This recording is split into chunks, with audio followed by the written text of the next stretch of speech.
రేపు గవర్నమెంట్ మారితే ఎంతకన్నా దారుణంగా ఉండే పరిస్థితులు ఉంటాయి.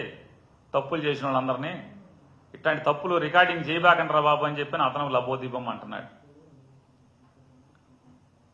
జగన్మోహన్ రెడ్డి గారు ఏం మాట్లాడుతున్నాడు, మాజీ మంత్రులు ఏం మాట్లాడుకుంటున్నారు, మాజీ ఎమ్మెల్యేలు ఏం మాట్లాడుతున్నారు, ఇంట్లో వాళ్ళ ఇంట్లో ఆడవాళ్ళ ఫోన్లు ఏంటి, ఈ రికార్డింగ్లు పోలీసు అంతా కూడా దాని మీదే.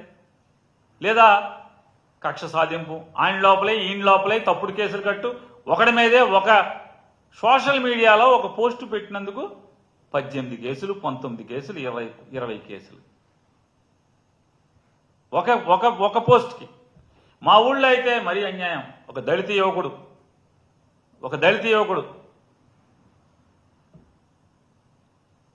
అతని మీద కేసు ఏంటో తెలుసా అండి? సంబరాల రాంబాబు పోలీసులకు దొరికాడు. అతను పెట్టిన పోస్టు 3 ఏళ్ల క్రితం. సంబరాల రాంబాబు పోలీసులకు దొరికాడు అతను పెట్టిన పోస్టు. దానికి అతన్ని 10 రోజులు జైల్లో ఉంచారు. 10 రోజులు. ఖచ్చితంగా దాన్ని హైకోర్టు కూడా వేయదలుచుకున్నాం, వేస్తాం. చూడండి, సంబరాల రాంబాబు ఎవడని పోలీసుని అడిగితే ఆ సీఏని అడిగాను, సంబరాల రాంబాబు ఎవరండి అని. మీకు తెలుసులేండి అంటాడు. నాకు తెలిసింటే బాబు ఎవడు సంబరాల రాంబాబు ఎవడు? మీకు తెలుసు కదండి అంటే కనీసం అంటే ఎటువంటి పోస్టులకి ఎటువంటి కేసులు పెడుతున్నారు అనేది, పోలీసుల్ని ఎందుకు వాడుకుంటున్నారు అసలు వదిలేశారు. లా అండ్ ఆర్డర్ వదిలేశారు, తప్పుడు వెధవల్ని శిక్షించడం వదిలేశారు, తప్పుడు వెధవల్ని కంట్రోల్ చేయడం వదిలేశారు, నేరాలు ఘోరాల్ని కంట్రోల్ చేయడం వదిలేశారు. ఆడపిల్లల మీద అఘాయిత్యాలు, హత్యాయత్నాలు, హత్యలు జరుగుతుంటే కనీసం ఓదార్చడానికి వెళ్ళినటువంటి మంత్రి అని ఒకడు లేకపోవటం ఎంతకన్నా దౌర్భాగ్యం మీ ప్రభుత్వానికి ఇంకేమైనా ఉందా అని అడుగుతున్నాను.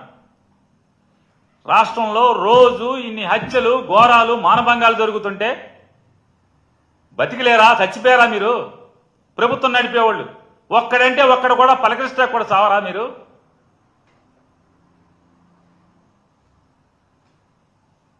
కుక్కల పీకి పిల్లల్ని చంపేస్తున్నాయి.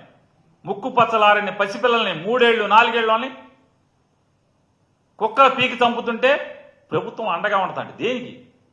శవానికి అండగా ఉంటుందా? దేనికి?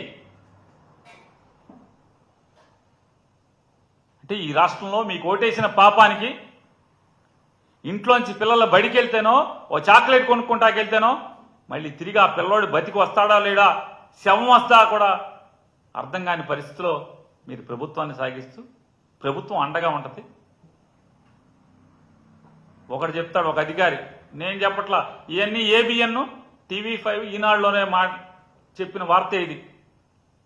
వార్తలు ఏంటంటే చెప్తున్నారు, అధికారి చెప్తున్నాడంట, మేము కుక్కలకి పిల్లలు పుట్టకుండా ఫ్యామిలీ ప్లానింగ్ ఇంజెక్షన్ చేయడానికి వెళ్తే ప్రజలు దుర్మార్గంగా ఉన్నారు, కుక్కలను దాచుకుంటున్నారు ఇంట్లో అని చెప్పి చెప్తున్నాడు. ఎంత బాధ్యతారాహిత్యంగా అధికారులు మాట్లాడుతున్నారు. మరి మంత్రులు ఈ రకంగా ఏడిస్తే మరి అధికారులు అట్ట ఏడవకి ఇంకెట్ట ఏడుస్తారు?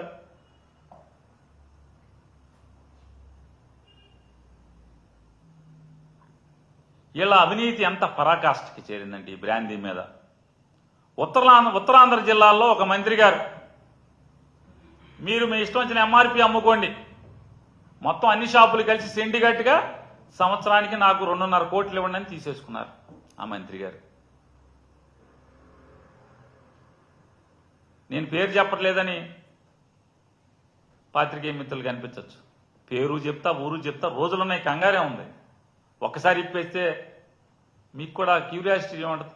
కానీ ప్రజలకి తెలుసు, ఈ కప్పం కట్టిన బ్రాందీ షాపు ఓనర్లకు తెలుసు, పోలీసులకి తెలుసు, ఆ ఊర్లో ఉన్న పాత్రికేయ మిత్రులకి తెలుసు. ఎందుకంటే ఇది బహిరంగ రహస్యం. వీళ్ళు అనుకుంటున్నారు, ప్రస్తుతం ఏమనుకుంటున్నారంటే ఈ కూటమి ప్రభుత్వంలో ఉన్నటువంటి Telugu Desam party, Janasena party, BJP party వాళ్ళు ఎవరికి తెలియకుండా మనం సంచులు ఇంట్లో పెట్టుకున్నాం కదా అనుకుంటున్నారు.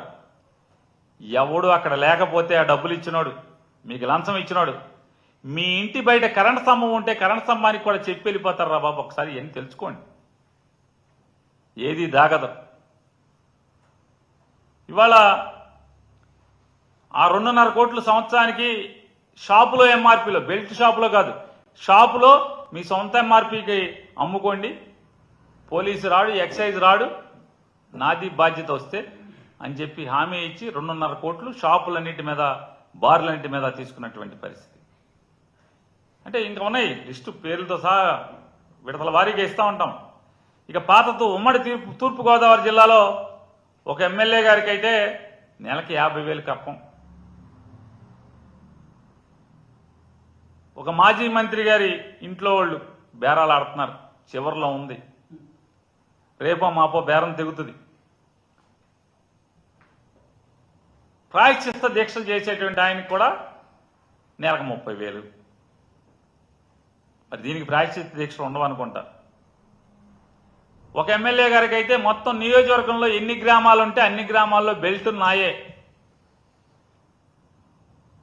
బెల్ట్ షాపులన్నీ నాకే, మీరెవరు బెల్ట్లు వేయటానికి ఇల్లేదు, ఆయన వేసుకుంటాడు బెల్ట్లు. ఉమ్మడి తూర్పుగోదావరి జిల్లాలో ఒక 7 ఎమ్మెల్యేలకి నయా పైసా పెట్టుబడి పెట్టకుండా 25% వాటా తీసుకున్న పరిస్థితి, 25%.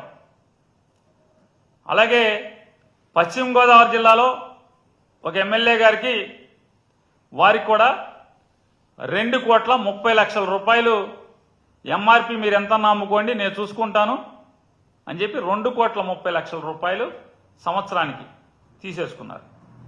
అలాగే అదే ప్రాంతంలో తీయగా మాటలు చెప్పేటువంటి ఒక మంత్రి గారు తీయగా నొప్పి లేకుండా బ్రాందీ షాపుల వాళ్ళకి, బార్ల వాళ్ళకి 20% పెట్టుబడి లేనటువంటి వాటా పక్క నియోజకవర్గంలోని సర్పంచ్ గారి పేరు మీద వాటా రాసుకుని జాగ్రత్తగా ఆయన అనుభవిస్తున్నాడు.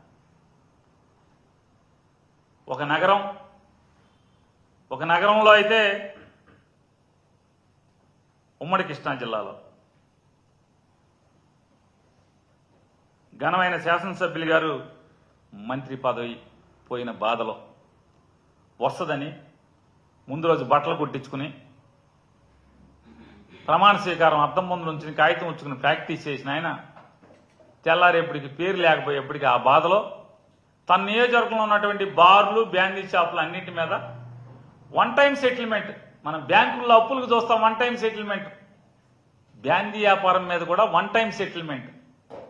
షాపుకు 10 లక్షల రూపాయలు, బారుకు 10 లక్షల రూపాయలు.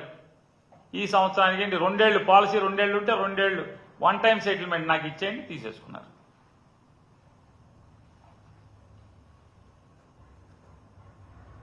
మద్యం సీసా మీద ఉండేటువంటి